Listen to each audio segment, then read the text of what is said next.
first half. He wanted me to let you guys know that his dad never taught him to masturbate. Everyone, Adam Kwaselow!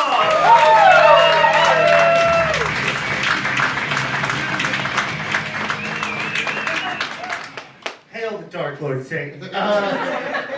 Guys, I know I look familiar. If you're wondering where you've seen me before, it was a 1930s German propaganda.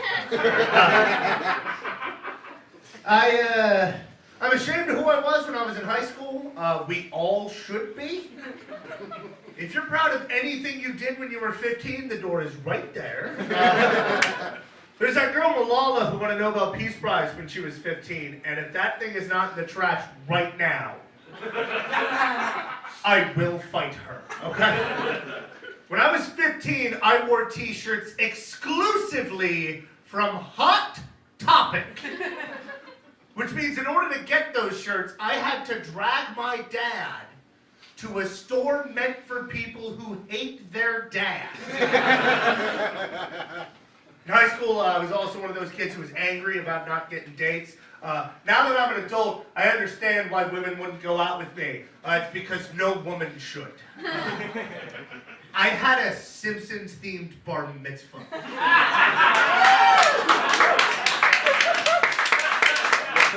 I have to die alone.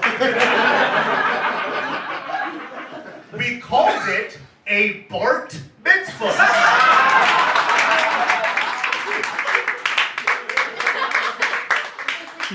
Any woman who fucks me should have to pay higher taxes.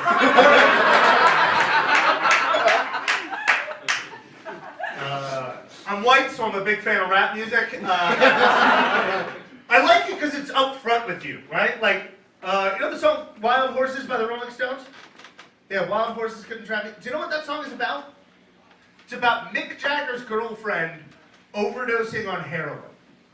And the only way to figure that out is by interviewing Mick Jagger. Meanwhile, do you know what the song Gold Digger by Kanye West is about? It's about a fucking gold digger.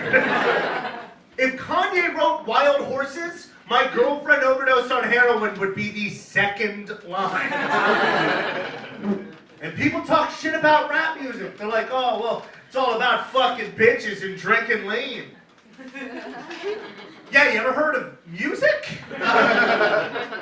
I was raised on classic rock. Every classic rock song is about sex, drugs, or having sex on drugs.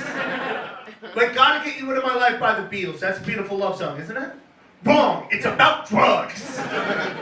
Paul McCartney smoked pot for the first time and wrote a love song that's happier than actual love songs. And it's not just rock music. My dad would play Miles Davis in the car all the time when I was a kid. His music doesn't even have lyrics. Look me in the eye and tell me it's not about heroin.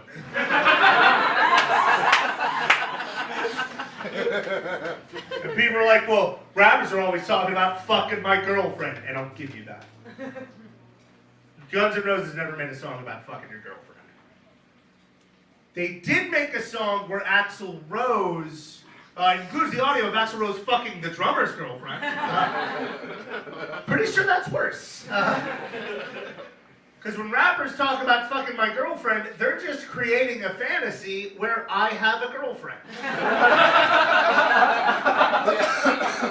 So I'm glad she liked your flip-flops, Future. That joke in any room is for a maximum of 5 people. I'm Jewish, so like I like this time of year, right? Because my least favorite time of year is December. Because I don't celebrate Christmas, but I don't get to escape that music for a fucking month. Every time I'm in a Walgreens and they're playing Christmas music, I get where ISIS is coming from. Because there's 15 Christmas songs. That's it! And everyone just keeps singing them over and over. Have you ever heard a Christmas radio station between songs?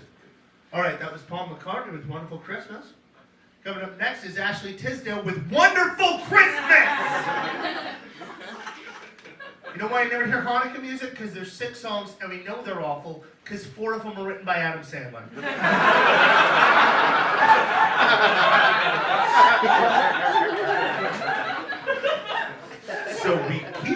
shit to ourselves. People tell me I'm waging war on Christmas. Good. Never should have invaded November. All right? I know people who put their Christmas decorations up the day after Thanksgiving. You know when my family puts up our Hanukkah decorations? 5:30.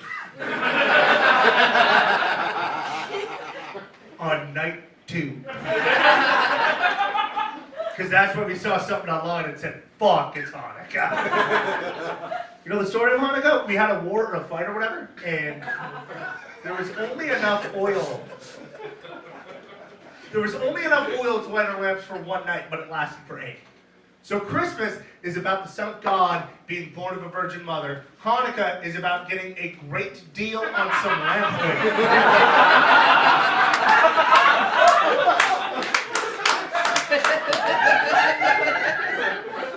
Also, being a Jew, we're the only group of people that KKK hate, but won't search for on Pornhub. All right? No one has a weird thing for us. What's our physical stereotype? Big noses. The one body part that's nobody's fetish. Okay? The only people who fantasize about ending up with a Jew are our parents for us.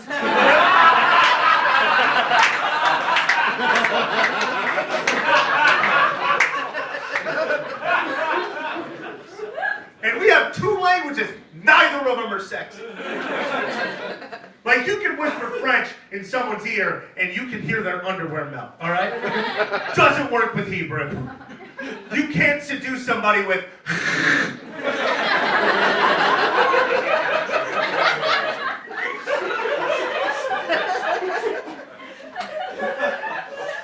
our other language, Yiddish, not sexy. Anyone here know how to say the word circle in Yiddish? Keikel. The word that was shortened into our racial slur. You ever have someone threaten you by calling you a basic shape? Although I will say, I don't get offended when somebody calls me a kike. I am too busy being impressed with their vocabulary. Also, people know that we get circumcised. If you're not Jewish and you are circumcised, please stop stealing my culture.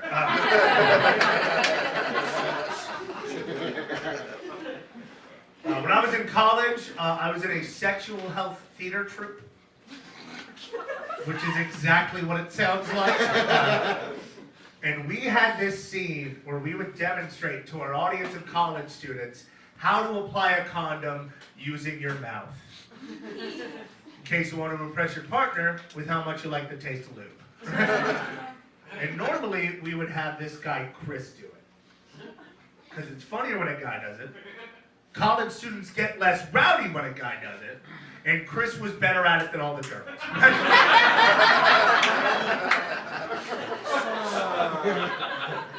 But the night of our last show, Chris had a regular theater show, which outranked sex health theater, even if it's Evil Dead the Musical. But it's still funnier when a guy does it. And I've seen the Human Centipede enough times to not have a gag reflex anymore. So they asked me to do it, and I said, okay, but I need a practice run. I'm straight and I never took a rib out, all right? I haven't done this before. So they gave me a condom and a wooden dick. They weren't going to give me a real one. And I head into a bathroom, I head into a stall, I unwrap the condom, put it in my mouth. I take the wooden dick out of my pocket, and I could feel my dad not being proud of me.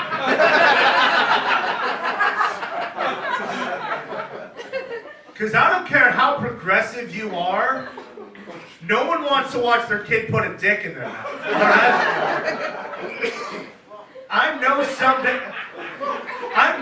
My dad hates this joke.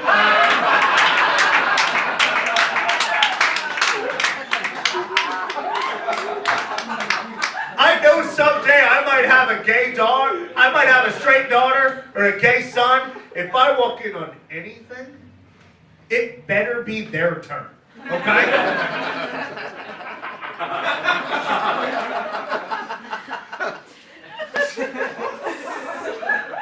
I put the condom to the wooden dick and it goes on like that. And I was the angriest I have ever been. So everybody's got that one thing they're naturally good at.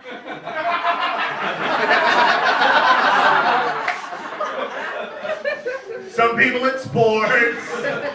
Some people it's music. For me it's putting a condom on with my fucking mouth. More easily than I can with my hands. Guys, that's how I know homosexuality is not a choice.